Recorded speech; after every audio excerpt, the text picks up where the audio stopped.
Start. सरकार की प्राथमिकताओं की सूची में आवास को बहुत निचला स्थान मिला हुआ है। 5वीं योजना के प्रति दृष्टिकोण में लोगों की मूल आवश्यकताओं को पूरा कर सकने का दावा किया गया है, लेकिन आवास और शहरी विकास की कोई राजनीतिक नीति नहीं बनाई गई। जबकि दक्षिण अमेरिका देशों ने कम खर्च से मकान बनाने के काम में बड़ी प्रगति कर ली है। किसी भी राष्ट्रीय आवास नीति का मुख्य उद्देश्य यह होना चाहिए कि ज़्यादा से ज़्यादा मकानों के निर्माण को प्रोत्साहन दिया जाए और शहरों में किराए इस स्तर पर नीचे रखे जाएं कि मकानों के किराए उनका बोझ झेल सके।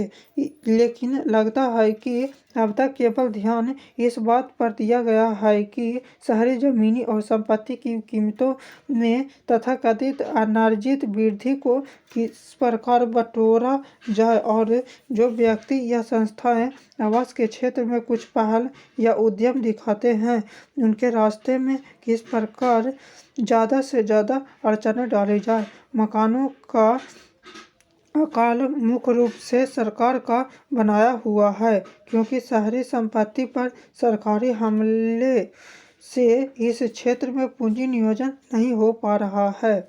संयुक्त राष्ट्र संघ के एक अध्ययन में कहा गया है कि सन 2000 ईस्वी में विश्व की जनसंख्या दोगुनी होकर 7 अरब हो जाएगी और इसमें से 60% लोग शहरों में रह रहे होंगे, जबकि 1960 से 40% आबादी शहरों में थी। यानी इस शताब्दी के अंत में 10 में से 6 व्यक्ति नगरों में निवास कर रहे होंगे। ग्रामीण क्षेत्रों की जनसंख्या को शहरों में ले जाने के बजाय ग्रामीण क्षेत्रों का शहरीकरण ही अस्थायी हल दिखाई देता है। इस समय आवश्यकता गांवों में आवास की व्यवस्था करने की है। शहरी क्षेत्रों में गंदी बस्तियों की सफाई की योजना सुचारू बनाने की भी जरूरत है। शहरों में मकानों की कमी लगातार बढ़ती जा रही है, क्योंकि मकान का निर्माण धीमी गति से हो रहा है। आवास के क्षेत्र में निजी पूंजी नियोजन के आकार के बारे में विश्वसनीय जानकारी के अभाव में देश में आवास की स्थिति को सही तौर पर स्पष्ट नहीं किया जा सकता। इस क्षेत्र में निजी पूंजी नियोजन सरकारी पूंजी से कहीं ज़्यादा है।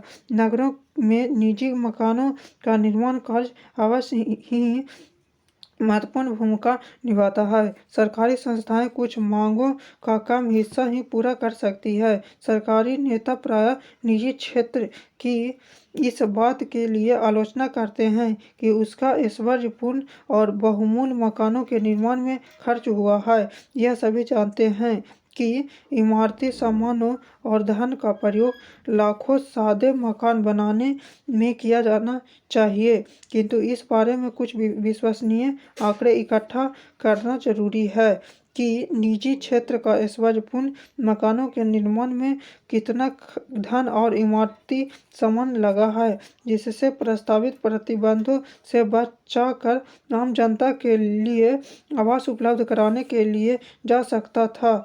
लगता है कि सरकार वास्तविकता का सामना करने के लिए तैयार नहीं है। यह सर्वमान्य तथ्य है कि चाहे गरीब हो अथवा अमीर, प्रत्येक को बनाए रखने के लिए आवास, भोजन, वस्त्र की आवश्यकता होती है। इस दृष्टि से आज हमारी स्थिति मात्र गरीबी हटाने की नहीं, अपितु उससे भी कहीं अधिक महत्वपूर्ण कंगाली कम करने की है।